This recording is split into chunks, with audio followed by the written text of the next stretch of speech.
Hey entrepreneurs, it's AJ. Listen, I've been looking around lately at what people are posting, and there's this topic that comes up around innovation through uncertain times. So I thought I'd grab a cup of tea and chat to you today a little bit about my thoughts on innovation during uncertain times. Now, the thing about innovation is, well, there's a couple of schools of thought out there. One, there's a lot of people out there that think it's complete BS, it's crap, it's just useless, and they don't want to have anything to do with innovation. Then there's a school of thought from the real practitioners of innovation, and they're looking at innovation during uncertain times as well. What's the difference, okay? So there's very polarizing views about this topic because of how innovation has been traditionally managed. And I can't think of a better way to say this, but innovation has been bastardized. It's been done to death. It's been ridiculously managed. And this is because of two reasons, right? The first reason is that a lot of people don't really know what innovation is. So they throw up some random definition and then they begin what's known as innovation theater, which is basically trying to do these little things that in the name of innovation that don't really bring any results. So things like design thinking workshops, things like partnering with startups, which is really glorified R&D.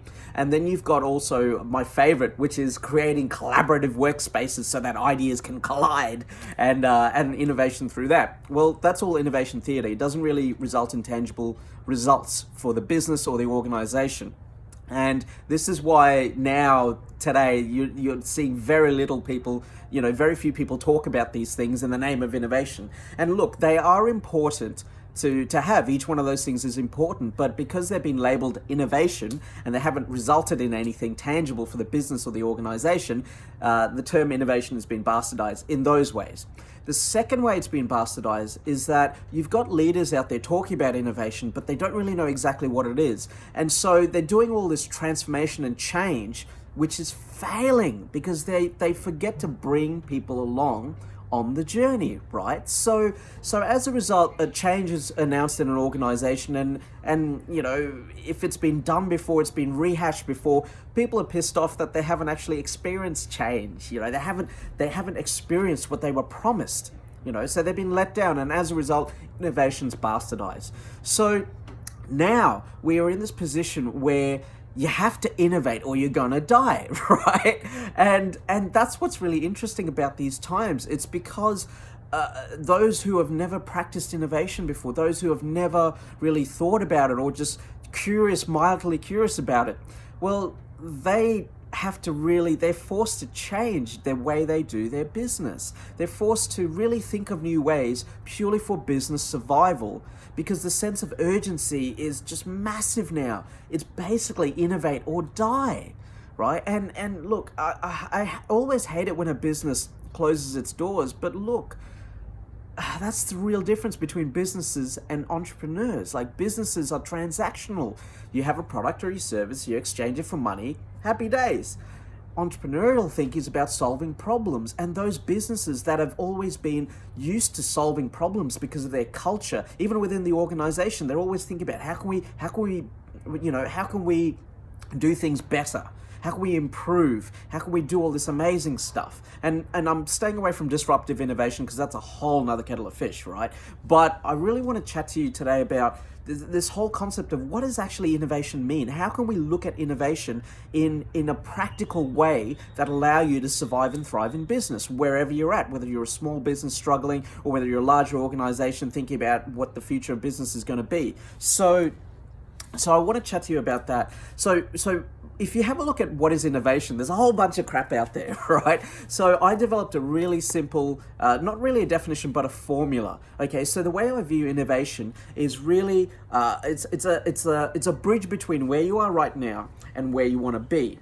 Okay, and innovation's the bridge that's going to get you there. And to do that, right, if you strip away the innovation and we're just purely looking at it from a business strategy point of view, where are you now? Where do you want to be? What do you need to do to get there?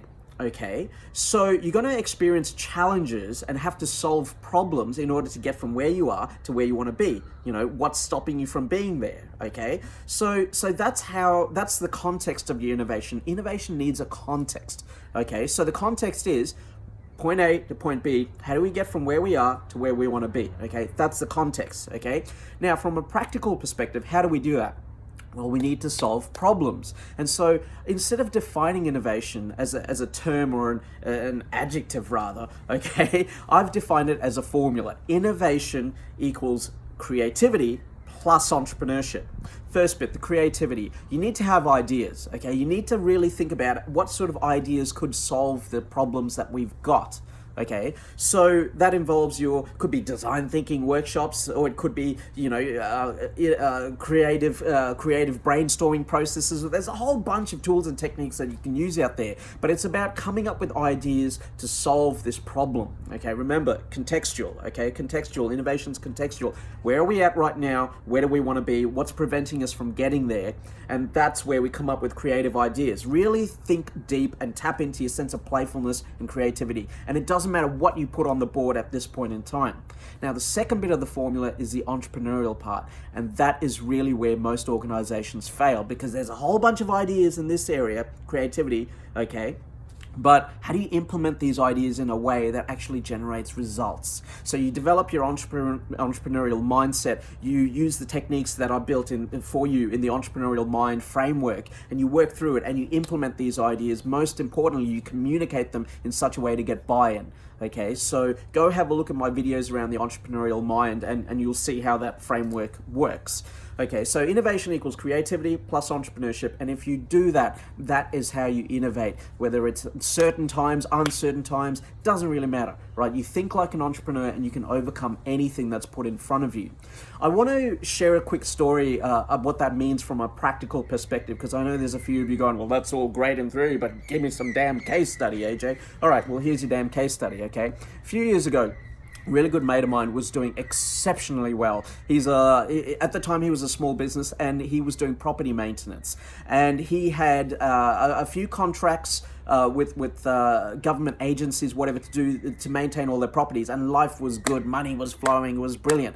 And then those contracts went away because the organizations that had them decided they wanted to go in a different direction. So my mate's business, boom, killed off in months. And at the time, he wasn't an entrepreneur, he was a business person, which means that, remember, product or service, exchange it for money.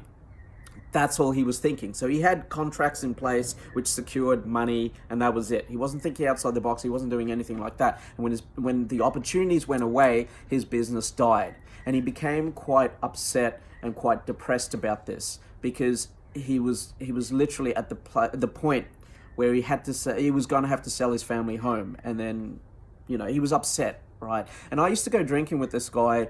Every month we'd catch up for drinks with a whole bunch of us, and he shared these stories with me, and I told him something really simple. I said to him, listen, man, here's the reality of the situation. As an entrepreneur, somewhere, somehow, someone, no matter what is going on in the economy, someone's always making money. Why can't that be you? And then I said to him, listen, man, entrepreneurs do whatever it takes to achieve the outcome. Whatever it takes, brother. I know you will go home. I know you're down. I know that you will go home and do magical things and just, you'll be fine. You will get through this, brother. And so he went away and he thought about what I said. And I didn't see him for a couple of months until afterwards.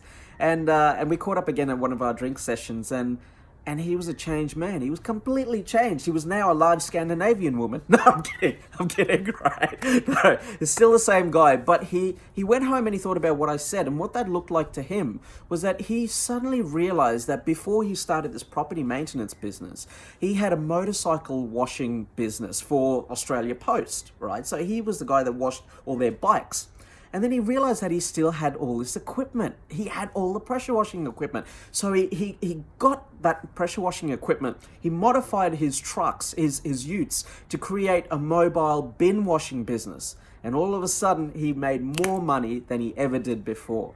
And that's what I mean, entrepreneurs. That is the power, that this mindset and the tools and techniques that are out there for you. And that is really what it means to innovate during uncertain times. If you can have the courage to get beyond your fear, beautiful things will happen. So innovation equals creativity plus entrepreneurship. That is innovating during uncertain times. My name's AJ Kulatunga. If I've inspired you today, please give this video a like, or if you're thinking about doing an event, invite me to come and speak to your people, either in person or virtually.